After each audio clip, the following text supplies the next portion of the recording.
Guys, halo semua, welcome back lagi di channel gue, pastinya di channel The Felix TM. Oke, di video kita kali ini gue bakal membahas suatu hal yang cukup menarik banget buat kalian. Jadi kita bakal langsung saja, tapi sebelum itu jangan lupa tekan tombol like dan subscribe-nya biar gue sering-sering upload dan hati gue pastinya semakin tenang guys ya. Nah, oke guys, kali ini kita bakal kembali untuk bermain game Zone Nova lagi guys. Dan hari ini gue bakal kasih kalian tips untuk karakter yang kalian wajib ambil untuk player-player baru pastinya di game Zone Nova. Nah, jadi langsung saja. Untuk di sini gue hanya akan fokus untuk membahas karakter normal saja. Untuk yang versi limited edition itu gue skip karena kebanyakan karakter yang bagusnya itu sudah lewat coy. Nah, jadi ya langsung saja kita bakal bahas. Let's go coy. Oke guys, untuk yang pertama di sini karakter yang bisa gue rekomendasikan itu ada si Naya coy. Nah, Naya ini kalian bisa dapatkan dari awal game ya. Nah, jadi baru pertama main udah pasti kalian punya karakter ini. Nah, kenapa sih karakter ini sangat rekomendasi banget punya, walaupun sebenarnya sih kalian udah pasti punya coy di akun kalian. Nah, jadi alasannya sih karena persona ini punya skill yang bagus. Yang paling enaknya adalah dia itu cost-nya kecil, itu enak banget. Kemudian rata-rata skillnya itu bisa ngasih efek support, peningkatan attack, dan juga critical damage. Itu bagus banget. Ini untuk ultimate-nya. Kemudian untuk beberapa skill yang lainnya itu banyakkan fokus untuk meningkatkan attack kita. Jadi bener-bener mantep lah untuk kalian semua.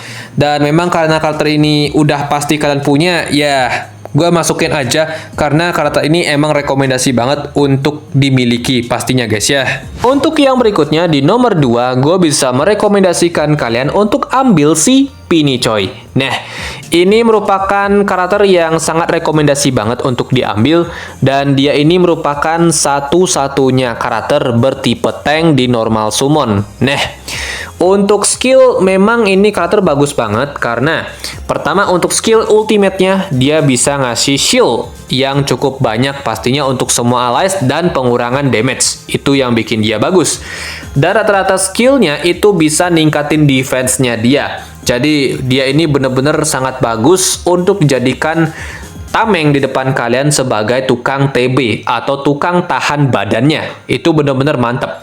Dia ini merupakan samsak yang cukup lumayan pastinya untuk kalian semua jika kalian perlu banget karakter bertipe tank di awal-awal. Nah, itulah kenapa gue sangat merekomendasikan si Penny untuk kalian ambil ya. Untuk yang berikutnya, di nomor 3, gue bisa merekomendasikan kalian untuk ambil si Aphrodite. Nah, jadi untuk Aphrodite ini sangat bagus banget untuk kalian ambil. Dan dia merupakan damage dealer yang sangat mantep pastinya. Nah, pertama alasannya karena untuk skillnya ini bener-bener sakit banget. Dia ini merupakan salah satu damage dealer yang sangat sakit di normal summon ya. Karena dia ini punya persentase damage yang sangat tinggi. Lebih tinggi dari semua damage dealer yang ada di normal summon. Nah, itu bagus banget.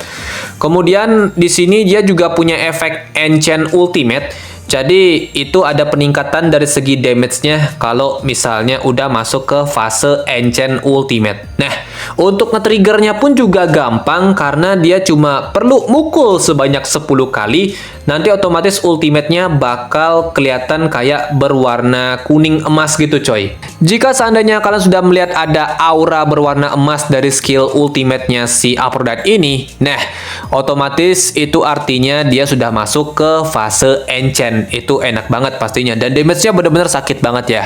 Nah, kemudian untuk yang kedua di sini dia juga sangat mendukung banget agar bisa dapet skill enchant ultimate-nya lebih cepat. Karena di sini dia itu punya kemampuan yang bisa meningkatkan attack speed-nya. Nah, jadi karena attack speed-nya bisa tinggi juga lumayan ya. Jadi otomatis dia bakal easy banget untuk nge-trigger enchant ultimate-nya. Dan untuk cooldown skill-nya ya nggak terlalu lama ya. Cuma 8 detik pastinya. Itu menurut gue sih udah lumayan banget. Kemudian untuk yang berikutnya di sini dia juga punya efek pasif yang sangat bagus banget. Dimana pasifnya jika seandainya si Aphrodite itu HP-nya ada di 50% ke atas, dia bisa meningkatkan critical chance-nya. Itu bakal bagus. Kemudian jika seandainya HP-nya beliau ini ada di bawah 50%, nanti defense-nya bakal meningkat. Jadi otomatis dia bakal jadi lumayan tebal gitu coy. Nah, jadi itulah kenapa ini karakter bisa dibilang sih sangat rekomendasi banget untuk diambil. Walaupun untuk cost energinya itu 8 ya untuk penggunaan skill ultimate-nya. Karena tadi gue udah bilang di awal coy, kalau dia ini merupakan damage dealer dengan persentase tertinggi di semua karakter bertipe normal. Itu yang bikin dia bagus banget ya.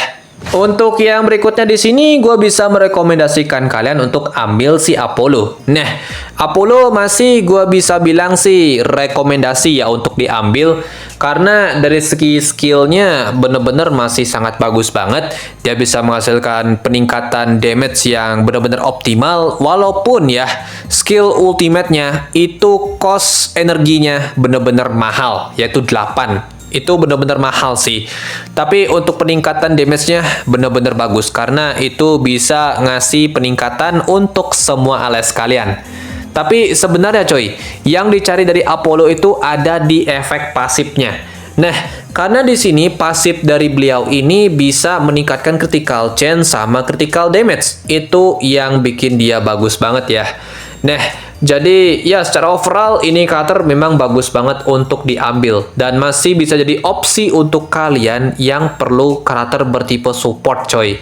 Untuk yang berikutnya dan yang terakhir di sini gue bisa merekomendasikan kalian untuk ambil si Joan of Arcs. Nah, dia rekomendasi banget sih untuk diambil jika seandainya memang kalian kekurangan healer di tim kalian tersebut. Nah, alasan kenapa dia bagus karena pertama dari segi skill ultimate dan skill yang satu ini itu bisa ngasih efek healing yang cukup deras. Dan skill ultimate-nya itu bisa ngasih efek healing untuk semua allies.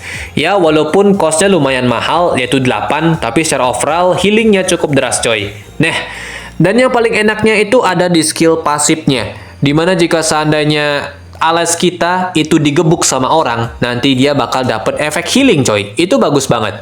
Dan yang lainnya juga di sini dia punya efek pasif yang unik banget sih. Karena jika seandainya allies kita mati ya, nah dia ini bisa ngidupin orangnya itu dan bisa kasih efek healing.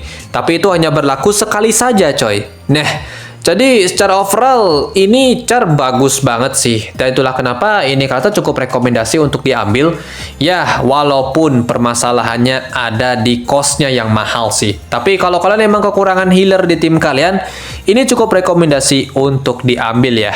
Jadi mungkin segitu aja guys ya untuk pembahasan kita kali ini. Kalau misalnya kalian pertanyaan lagi atau segala macam, silahkan saja di kolom komentar, kita baku hantam di sana. Kalau misalnya gue ada salah atau segala macam, silahkan dikoreksi di kolom komentar ya guys ya. Nah, jadi thank you banget. See you on the next video guys. Goodbye. Dadah coy.